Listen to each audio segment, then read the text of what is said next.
Don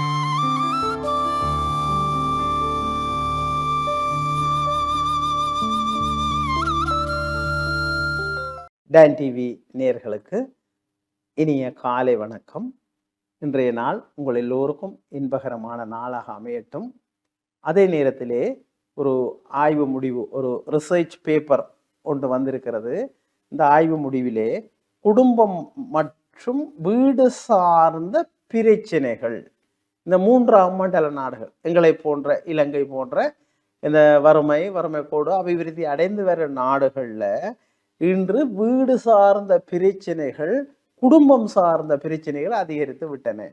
அவை எவை என்று சொல்லி இந்த ஆய்வு முடிவு தெரிவிக்கிறது. ஒன்று, பெற்றோர் அன்பு பாதுகாப்பு குறைவடைதல் அல்லது அற்றுப்போதல். அப்ப 2 பேரும் வேலை செய்யணும் அல்லது குடும்பத்தின் சிதைவு பிரச்சனைகள் காரணமாக இந்த அன்பு குறைவடைகிறது. அடுத்ததாக, பிள்ளைகளுடைய போஷணை ஆரோக்கியம் சீர்குலைகிறது. பாருங்க, அவைக்கான நல்ல சத்துள்ள உணவுகள் கிடைக்காமல் இருக்கின்றது. அடுத்ததாக, அவர்களுக்கு தேவைகள் பூர்த்தியாகவில்லை. அவர்களுக்கு அடிப்படை தேவை உறையில் மற்றும் அன்பு பாதுகாப்பு, இது போன்ற பல தேவைகள் இருக்கின்றன. அவை பூர்த்தியாகவில்லை. அதே போல ஆர்வமூட்டக்கூடிய கற்றல் சூழல் காணப்படவில்லை. அப்ப பிள்ளைகளுக்கான கற்றல் சூழல் வீட்டில இருக்க வேணும், வீட்டில படிக்க வேணும். சுயகற்றல் தான் மிக முக்கியமானது பிள்ளைகள் படிப்பதற்கு. ஆகவே அதற்கு முக்கியமான காரணிகளை கொடுக்க வேண்டும்.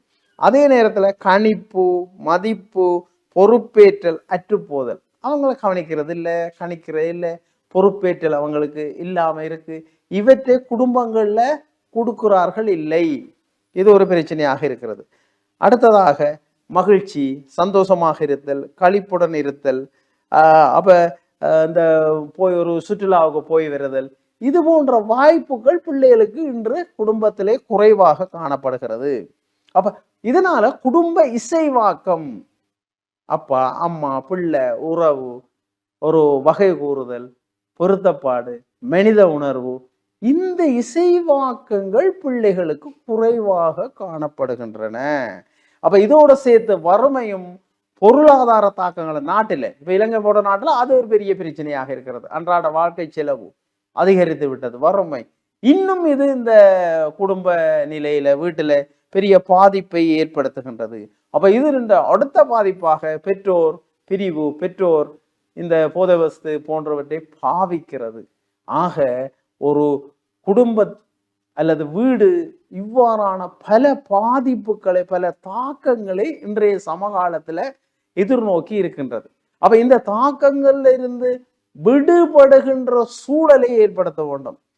ஆனால் ஆய்வுகளிலே இந்த தாக்கங்கள் மேலும் அதிகரித்த வண்ணம் இருக்கின்றன. அதனாலதான் நாங்கள் இந்த ஊடகத்தினூடாக சொல்கிறோம்.